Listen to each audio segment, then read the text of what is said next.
오늘 우리 주신 하나님 말씀 찾겠습니다. 마태복음 13장 18절에서 23절까지 말씀입니다.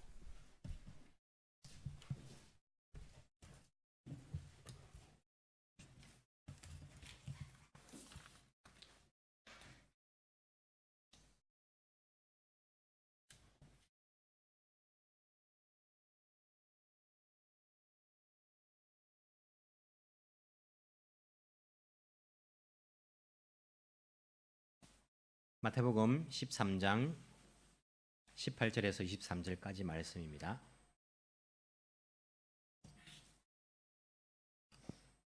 제가 봉독해 드리겠습니다. 너희는 이제 씨를 뿌리는 사람의 비유가 무슨 뜻을 지니는지를 들으라.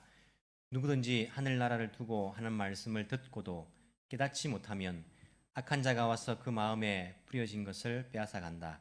길가에 뿌린 씨는 그런 사람을 두고 하는 말이다. 또 돌짝밭에 뿌린 씨는 이런 사람이다. 그는 말씀을 듣고 곧 기쁘게 받아들이기는 하지만 그 속에 뿌리가 없어서 오래 가지 못하고 말씀 때문에 환난이나 박해가 일어나면 곧 걸려 넘어진다. 또 가시덤불 속에 뿌린 씨는 이런 사람이다. 그는 말씀을 듣기는 하지만 세상의 염려와 재물의 유혹이 말씀을 막아 열매를 맺지 못한다. 그런데 좋은 땅에 뿌린 씨는 말씀을 듣고서 깨닫는 사람을 두고 하는 말인데 이 사람이야말로 열매를 맺되 100배 혹은 60배 혹은 30배의 결실을 낸다. 아멘. 예, 여러분 건강하십니까? 안 건강하시군요. 예, 저도 이제 두통이 이렇게 예전과는 다른 두통이 이렇게 좀 자주 옵니다. 그래서 일어나도 개운하지 못하고 늘 머리가 이렇게 조금 무거운 그런 가운데 있는데 제가 한국 갔을 때에 서울에 있는 어떤 목사님을 만났는데 그분이 제가 제 증상을 이야기하니까 자기도 몇 년 전에 똑같이 알아가지고 3개월을 산속에서 지냈다더라고요. 그걸 하기 위해서.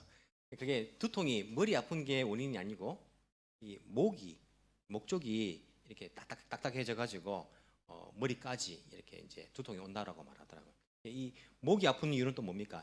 이 등이 딱딱해져 가지고 이렇게 올라간다라고 이야기를 하시는데 증상이 똑같더라고요.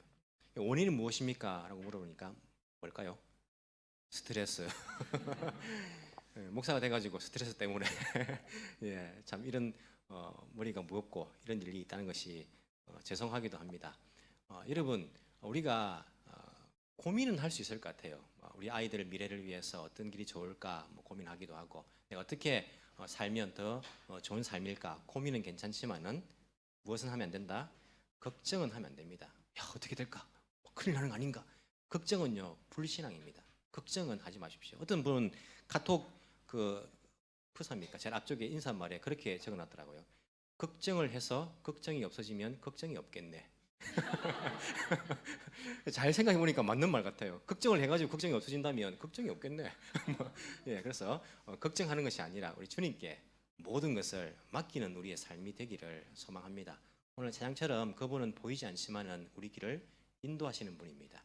우리가 그분께 모든 것을 맡겨버리고 우리가 정말 하나님께서 주시는 기쁨과 평안 가운데에 살아갈 수 있게 되기를 간절히 소망합니다. 오늘 말씀을 듣는 가운데 하나님 나라의 백성으로서 우리가 어떤 삶을 살 것인가 거기에 대해서 또 깨닫고 그 말씀대로 살아갈 수 있는 우리가 되기를 원합니다. 오늘 우리가 13장을 읽었습니다. 13장은 천국 비유장이라고 그렇게 많이 이야기합니다. 하나님 나라에 대한 비유를 많이 설명을 해 놓았습니다. 예수님께서 갑자기 비유로 말씀하시기 시작했습니다. 이런 겁니다. 사람들이 모였습니다. 모인 자리에서 예수님이 이제 가르침을 주시는 겁니다.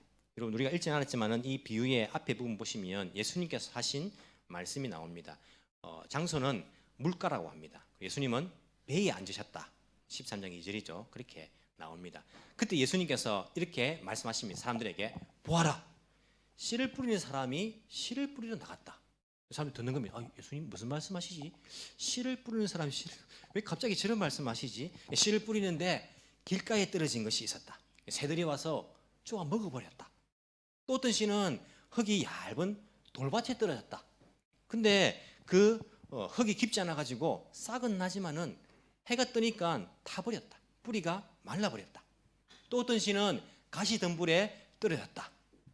그자 가시덤불이 그 자라는 그 기운을 막아버렸다. 또 어떤 시는 좋은 땅에 떨어졌다. 이 열매를 맺었는데 100배, 60배, 30배가 되었다. 귀 있는 자는 들어라. 끝. 예수님께 그렇게 끝내버리는 거예요. 말씀을. 사람들이 어떤 생각이 들었을까요? 지금까지는 예수님께서 어떻게 가르치셨습니까? 산상수훈에 보시면 산에 앉으셔가지고 복 있는 사람은 이런 사람이다. 그리고 구약에는 이런 율법이 있지만은 너희들은 이런 율법, 눈에는 눈, 이에는 이, 그게 아니다. 원수까지도 사랑해라. 쉽게 무슨 말인지 알게 가르쳐 주셨는데 갑자기 13장부터는 예수님 오셔가지고 배에 앉으시더니 사람들에게 자, 씨 뿌리는 사람이 있었다. 씨를 뿌렸는데 이렇게 되었다. 끝. 사람들이 어떤 반응을 보였을까요? 무슨 말이지? 씨 뿌리는 사람이 길가에 떨어진 당연히 새가 먹지. 돌짝밭에 당연히 그렇게 되지. 좋은 밭에 떨어지면 열매 맺지. 누가 모르나? 왜 갑자기 예수님께서 씨를 뿌리는 이야기를 하시고 갑자기 끝 하고는 더 이상 말씀이 없으시지? 무슨 말이지? 이상하네. 그렇게 사람들이 생각을 했을 것입니다. 예수님은 이때부터 비유를 들어 말씀하십니다. 성경에 보시면 비유가 아니면 말씀하지 아니하셨다. 그렇게 표현을 하고 있습니다. 비유를 가지고 말씀하시기 시작하는 겁니다. 예수님께서 왜 갑자기 비유를 들어 말씀하시게 되었습니까? 제가 전에 한번 말씀을 드린 적이 있습니다. 예수님께서 비유로 가르치시기 시작하신 그 시점이 있습니다. 그 시점이 언제입니까? 예수님께서 눈 멀고 귀를 듣지 못하는 그 귀신 들린 사람, 귀신 들려가지고 그 병에 걸린 사람, 그 귀신을 쫓아내 주십니다. 그때에 종교 지도자들이 예수님을 향해서 어떤 말을 합니까? 저것은 바알세붑 귀신의 대장의 힘을 빌려가지고 한 것이다 라고 이야기합니다. 그리고는 예수님의 그 능력, 예수님은 메시아가 아니라 하나님 아버지께서 오신 그 분이 아니라 바로 사탄에게서 온 그런 존재이다. 그렇게 결론을 내버립니다. 그 전까지는 지켜본 거예요. 야, 어떻게 저 어떤 사람인지 한번 보자 하다가 예수님께서 거의 이제 이때는 사역을 시작하신 지 2년 정도 다 돼가는 그런 시기입니다. 지금까지 살펴본 바에 의하면 저 사람은 하나님께로부터 오는 사람이 아니야. 악한 영의 힘을 빌어서 귀신을 내어 쫓는 것이야 라고 지도자들이 결론을 내린 것입니다. 자, 그러면 대중들이 그 지도자들의 발음이 잘 안 되네요. 지도자들의 결론에 대해서 자유로울 수 있습니까? 자유로울 수 없다고 했습니다. 왜냐하면 그 유대 민족들을 어찌 보면 리드하는 리더들이기 때문에 그 사람들이 반대해버리면 자기들도 박해를 받을 수 있기 때문에 자유로울 수 없습니다. 그런 상황 가운데 예수님께서 직접 대어놓고 이야기하시면 어떤 일이 벌어지겠습니까? 이런 보십시오. 어떤 교회에 목사님을 싫어해가지고 목사님을 막 쫓아내자 이런 막 분위기가 있는 거예요. 그런 분위기가 한국 교회에 있습니까? 없습니까? 있다는 것이 참 안타까운 이야기입니다. 이 목회자들의 마음 아픈 것은 뭐냐면 내가 갈 교회가 없다는 것이 마음 아픈 것이 아니라 자기가 사역하고 있는 교회에서 사람들에게 내가 영향력을 끼칠 수 없다. 내가 이들에게 필요가 없다는 것이 정말 마음이 아픈 것입니다. 한국 교회는 이제 뭐 마음에 안 들면 목사님 막 쫓아내버리고 그런 일들이 너무나 많습니다. 어쨌든 뭐 그렇게 미움을 받았습니다. 미움 받는 가운데에 목회자가 성도들한테 여러분 그렇게 하면 안 됩니다. 하나님 말씀 아닙니다. 그러면 여러분 큰일 납니다. 회개해야 됩니다. 막 이렇게 직접 말해버리면요. 사람들 마음에 어떤 마음 들겠습니까?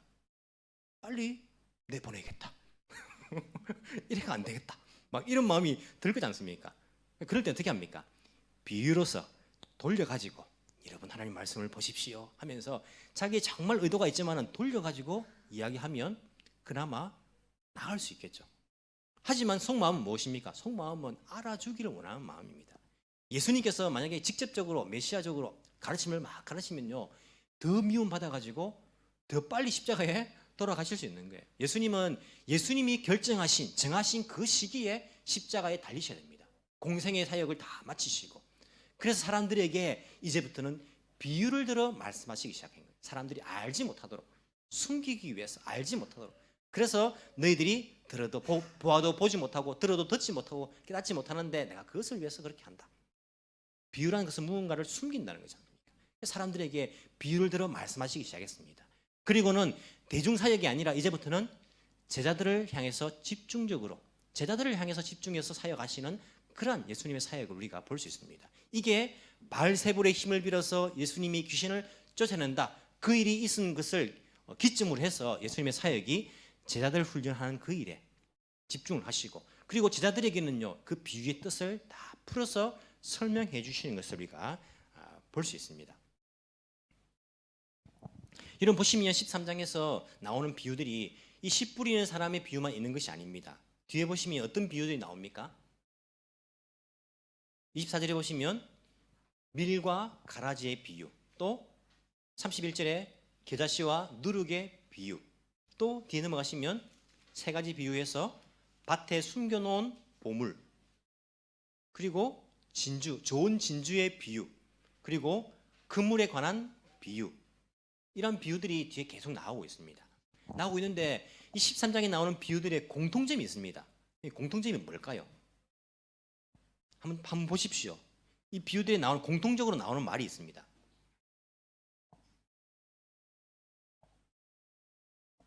무엇입니까? 하늘나라는 무엇과 같다. 이 말이 공통적으로 나옵니다.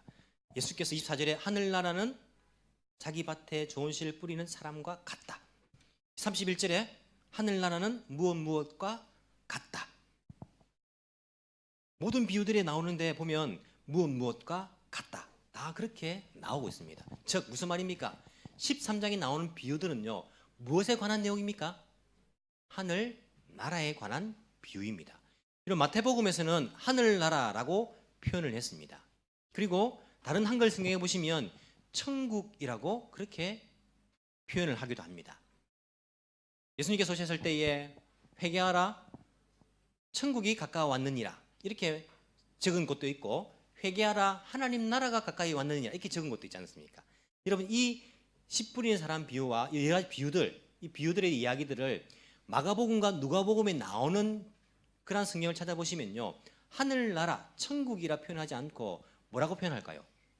하나님 나라라고 표현을 합니다. 하나님 나라는 이것과 같다라고 표현을 합니다. 왜 그렇게 표현을 했을까요? 마태복음은 누구에게 누구를 위해서 쓴 복음서입니까? 유대인을 위해서. 마가복음과 누가복음은 이방인을 위해서. 마가복음은 그리스인, 헬라인, 누가복음은 데오빌로 카카라는 개인적인 사람이지만 이방인을 위해 쓴 것입니다. 유대인들은 하나님의 이름을 부르지 않습니다. 사용하지 않습니다. 여호와, 야훼, 하나님, 엘로힘, 지금은요 영어로 God, 이것도 그냥 G로만 쓰고 하지 하나님의 이름을 부르는 것을 두려워합니다. 감히 부르지 않습니다. 아도나이, 주 이렇게 부르지. 그래서 하나님 나라 이렇게 표현하지 않고 텐노 미쿠니, 천국, 하늘나라 이렇게 표현을 한 것입니다. 하지만 의미적으로는 하나님 나라라는 의미입니다. 왜 중요하냐면 여러분 우리가 천국이라 말하면 오해를 합니다. 사람들이. 천국은 무엇입니까? 천국은 불교의 극락 비슷하게 생각합니다. 물론 천국은 좋은 곳입니다. 그런 성질이 있습니다. 우리가 죽으면 예수 믿으니까 천국 갑니다, 좋은 곳에 갑니다, 이런 의미가 있지만은 예수님께서 가르치시는 이 가르침 가운데의 하늘나라 천국은요 그런 개념보다 하나님 나라의 개념이 훨씬 큽니다. 우리가 이것을 가지고 있지 않으면 오늘날 신앙생활에 잘못된 방향으로 갈 수 있습니다. 예수 믿으면 어떻게 됩니까? 천국 갑니다 이렇게 이야기합니다. 예수 믿으면 천국 갑니다. 나 예수 믿는데 천국 갈 수 있네. 끝입니다. 끝. 이제 완성입니다. 더 이상 이 땅에서 우리가 어떻게 사는지 별로 중요하게 생각하지 않습니다. 예수 믿으면 천국 가는데 나 예수 믿는데 천국 가지. 끝입니다. 이런 개념이 아닙니다. 예수님의 가르침을 여러분들이 잘 보십시오. 예수님의 가르침을 보시면 예수 믿으면 천국 간다, 완성, 끝, 이게 아니라 예수 믿으면 하나님 나라의 백성이 된다는 겁니다. 그래서 예수 믿고 하나님 나라의 백성이 되었으니까 이제부터 하나님 나라의 백성으로 백성답게 살아간다는 것이 훨씬 더 큰 의미입니다.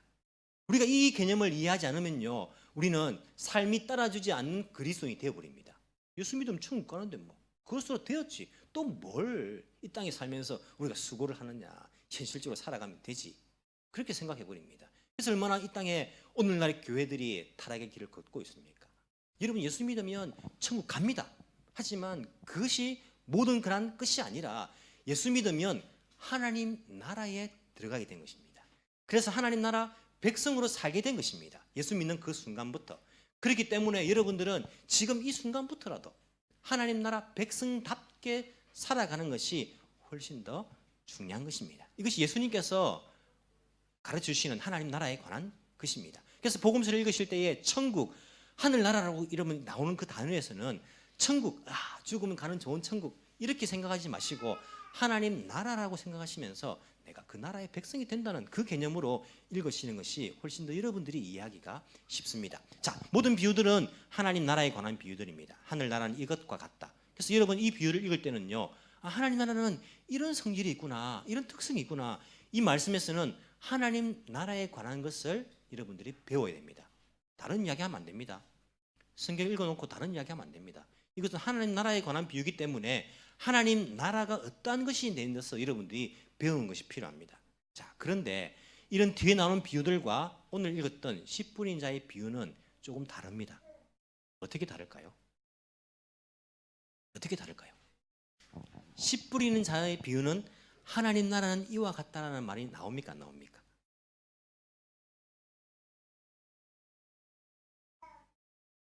나옵니까? 안 나옵니까? 안 나옵니다. 물론 하나님 나라, 하늘나라라는 그런 단어는 나오고 있습니다. 11절에 보시면 그렇게 합니다.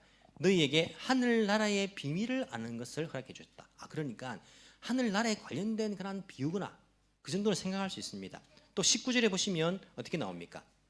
누구든지 하늘나라를 두고 하는 말씀을 이렇게 나오니까 이 비유도 하늘나라와는 연관되어 있는 것은 알 수 있습니다. 하지만 다른 비유들과 다릅니다. 어떻게 다릅니까?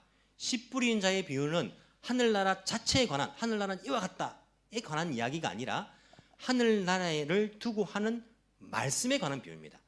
19절에 나온 것처럼 하늘나라를 두고 하는 말씀에 관한 비유. 무슨 말입니까? 그게 그거 같고 무슨 말씀을 하시는지 모르겠습니다. 무슨 말이냐면 여러분 뒤에 나온 밀과 가라지의 비유, 겨자씨와 누룩의 비유, 그리고 그물, 진주, 그리고 밭에 숨겨놓은 보물에 관한 비유를 보면 하나님 나라를 알 수 있습니다. 하나님이 있는 것이구나. 하지만 씨 뿌리는 자의 비유를 보면요, 하나님 나라에 관한 그 말씀들, 그 비유들을 우리가 어떻게 볼 수 있는가, 어떻게 대할 것인가, 어떤 반응을 보일 것인가에 관한 비유라는 것입니다. 무슨 말인지 아시겠습니까? 그러니까 이 비유들의 서론적인 그런 이야기입니다. 예수님께서 말씀하십니다. 자, 씨 뿌린 자에 말씀하시면서 너희들 하나님 나라에 관한 그 말씀들을 들을 것인데, 하나님 나라에 관한 그 말씀들, 씨지 않습니까? 씨앗. 그 말씀들을 들을 것인데 그 말씀을 듣고 어떻게 너희들이 행동할 것인지, 어떤 태도를 보일 것인지 이러한 밭이 있다 라는 말씀이란 겁니다.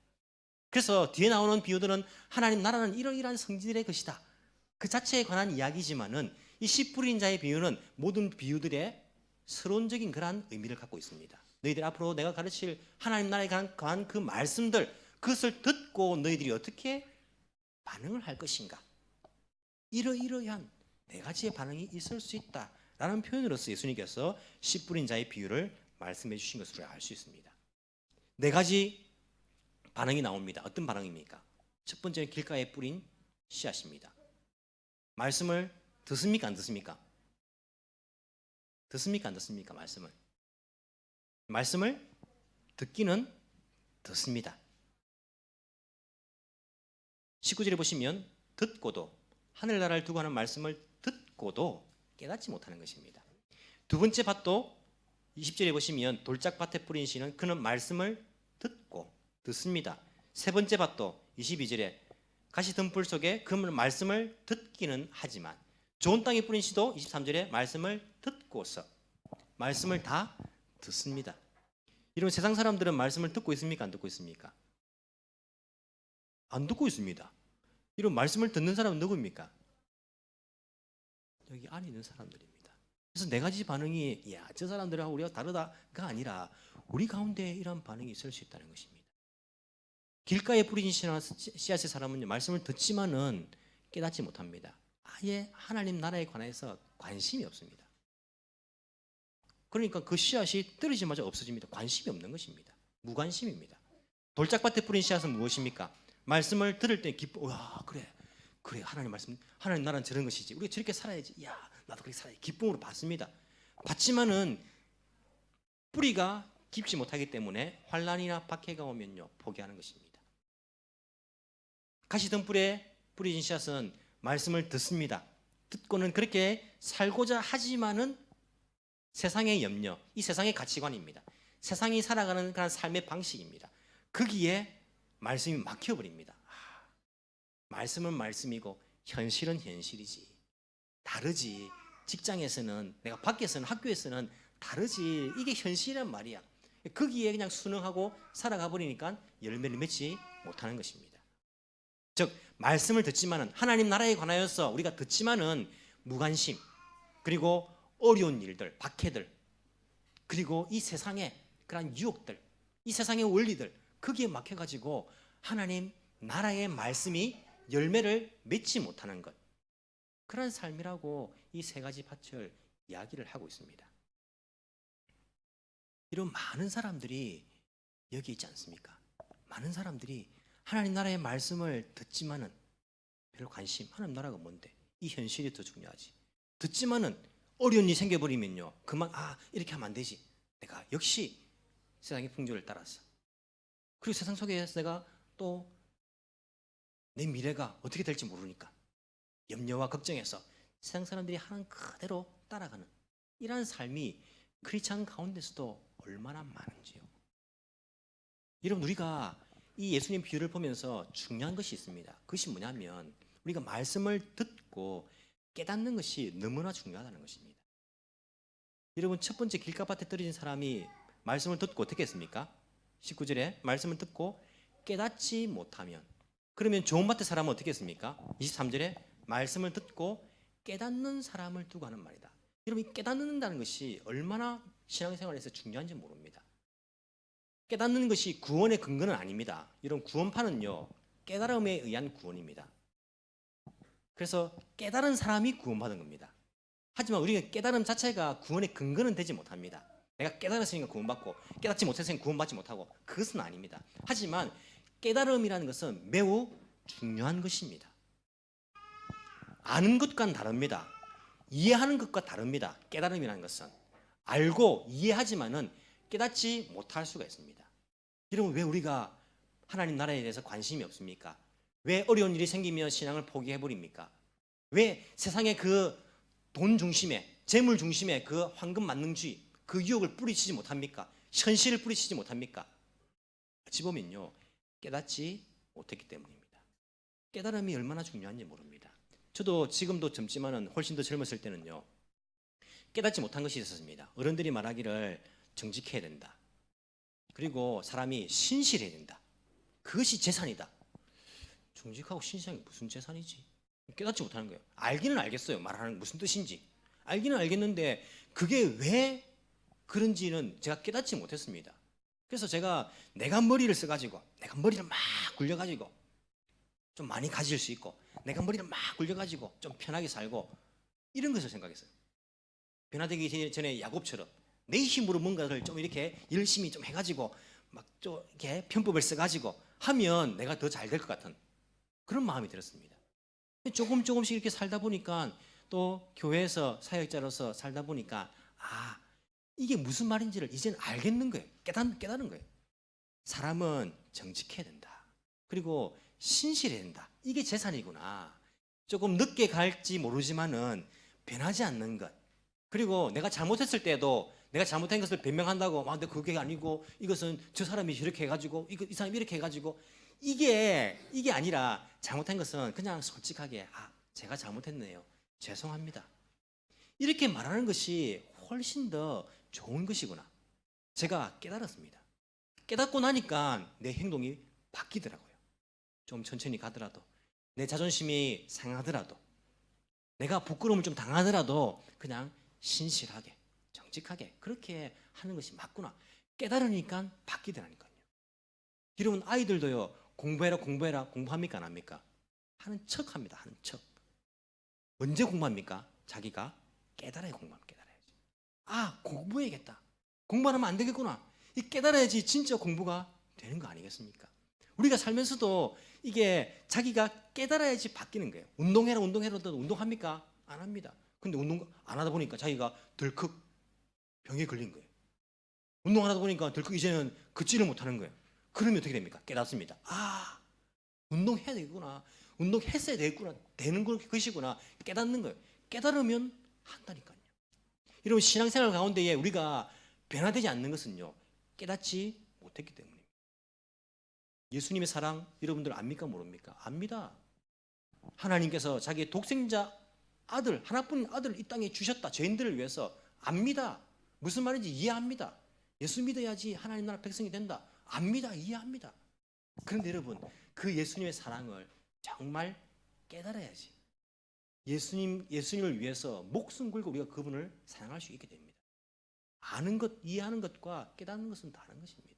여러분들 기도할 때의 중요한 기도 제목 한 가지가 무엇이 돼야 합니까? 주님, 내가 말씀을 읽고 듣고 깨닫게 해 주옵소서. 이게 무슨 말씀인지 내가 깨닫게 해 주십시오 라고 기도하는 것이 필요합니다. 너무너무 중요합니다. 여러분, 씨앗이 떨어지지만은요, 무관심, 깨닫지 못하는 거예요. 듣기는 들었지만. 그리고 박해가 옵니다. 현실을 바라봅니다. 내가 왜 이렇게 살아야 되는지, 힘든 일이 있어도, 고난이 있어도, 어려운 일이 있어도, 현실에 어려움이 있어도 왜 내가 말씀대로 살아야 되는지 깨닫지 못해가지고 그냥 거기에 넘어져 버리는 거예요. 하지만 좋은 열매를 맺는 사람은 어떻게 합니까? 깨닫습니다. 그 사람은 하나님 나라의 말씀을 깨달은 거예요. 하나님 나라가 어떤 나라인지를 깨달은 사람입니다. 그리고 하나님 나라의 백성으로서 사는 것이 어떤 것인지를 깨달은 사람입니다.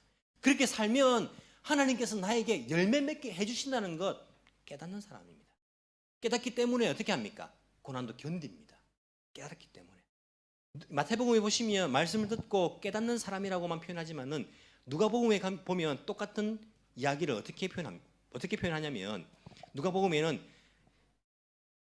이 사람이야말로 바르고 착한 마음으로 말씀을 듣고서 그것을 굳게 간직하여 견디는 사람이라고 이렇게 누가복음에 표현을 하고 있습니다. 말씀을 듣고 이 사람은요, 바르고 착한 마음을 가지고, 좋은 마음을 가지고 말씀을 듣고 그것을 굳게 지킵니다. 내가 이 말씀대로 내가 살아야지 굳게 지키고 있습니다. 견디는 사람, 어려움이 옵니다. 이 사람도 박해가 옵니다. 그리고 현실의 문제에 부딪힙니다. 하는 일마다 안 될 수도 있습니다. 하지만 견딥니다. 견디니까 어떻게 합니까? 결국에는 열매를 맺게 되는 거예요. 하나님 나라 백성으로의 삶을 포기하지 않으니까 결국엔 열매 맺게 된다라고. 이것은 하나님의 약속입니다. 여러분, 우리가 오늘 내가 한 번 잘 살고 내일 또 못 살고, 그러니까 오늘은 좋은 밭 되었다가 내일은 나쁜 밭 되었고, 그런 말씀이 아니라는 겁니다. 오늘 내가 말씀을 듣고 기억하고 살려고 애를 썼으니까 이번 주는 좋은 밭, 오늘은 내가 말씀을 듣고 까먹었으니까 오늘은 내가 길가밭. 이게 아니라 우리의 삶 자체가 우리가 하나님 나라에 대한 것 관심을 가지고 박해가 있어도 견디며 살아가는 그런 삶을 사는 것인가, 아니면 관심도 가지지 않고 그냥 현실에 맞춰 살아가는 것인가, 거기에 대한 말씀이라는 것입니다. 한 번 그렇게 살았다가 그렇게 되고, 한 번 그렇게 못 사니까 또 뭐 나쁜 밭이 되고, 그런 말씀이 아니라는 것입니다. 끝까지 견디는 것. 여러분 보십시오. 우리는 빨리 열매를 거두려고 합니다. 하나님, 내가 이렇게 살겠습니다. 나도 말씀을 받고 굳건히 지키고 하나님 나라 백성답게 이제 내가 견디면서 살겠습니다. 하루를 살았습니다. 그럼 그 다음날 하나님 왜 이랬습니까? 왜 오늘 나에게 이 어려움입니까? 내가 그렇게 살려고 마음을 먹었는데 왜 이렇게 안 도와주십니까? 그 다음날 또 하나님 원망하고 열매가 없다고 우리가 포기할 때가 얼마나 많습니까? 하지만 우리는 열매 맺기 위해서는 견디는 것이 필요합니다. 여러분, 사과나무를 심었습니다. 제일 처음에. 그럼 사과나무에서 먹을 수 있는 사과가 10개까지 얼마큼 걸리겠습니까? 심었으니까 다음날 가가지고 사과나무야 사과 내놔, 그렇게 합니까? 아닙니다. 견딥니다. 그 다음 해에 가서 먹습니까? 사과나무 처음 심으면요 1년 만에 열매 안 됩니다. 먹을 수 있는 힘이 안 됩니다. 적어도 4, 5년은 있어야 됩니다. 그래야지 먹을 수 있는 사과가 열립니다. 여러분, 우리가 아침에 금으로 먹는 그 사과 하나도요, 열매 맺기 위해서, 먹기 위해서는 4, 5년을 농부가 땀 흘려가지고 기다려야 되는 겁니다. 근데 여러분, 영적으로 우리가 하나님 약속하신 이 열매가 무엇인지 잘 한번 생각해 보십시오. 우리가 맺는 이 열매가 눈에 보이는 그것이 아닐 수 있겠죠. 성령의 열매, 생명의 열매, 이 열매 맺기 위해서 얼마나 견뎌야겠습니까? 왜 우리가 하루 만에 열매가 없다고. 내가 1년 동안 이렇게 성경 열심히 읽고 기도했는데 1년 뒤에 열매가 없다고. 우리가 쉽게 낙심하고 포기해버리는 일들이 얼마나 많습니까? 정말 하나님 나라에 대해서 그 말씀을 듣고 깨달은 사람은요, 견딥니다. 굳건하게 말씀을 지킵니다.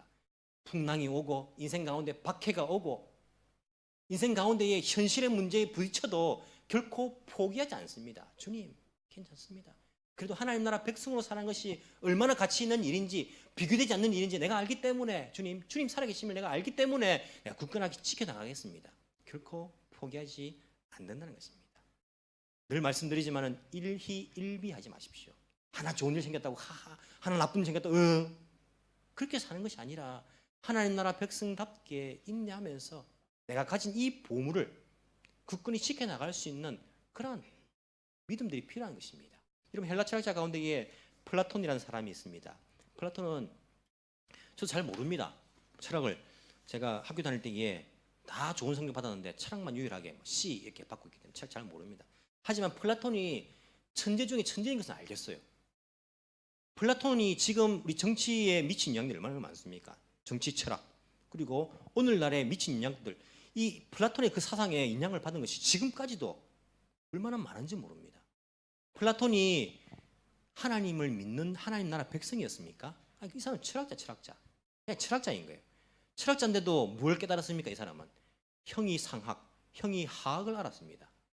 형이상학은 우리의 이성으로 알 수 있는 그 세계, 이 형이하학은 우리의 감각으로 알 수 있는 눈에 보이는 이 세계. 하지만 진정 중요한 것은 무엇이라 했습니까?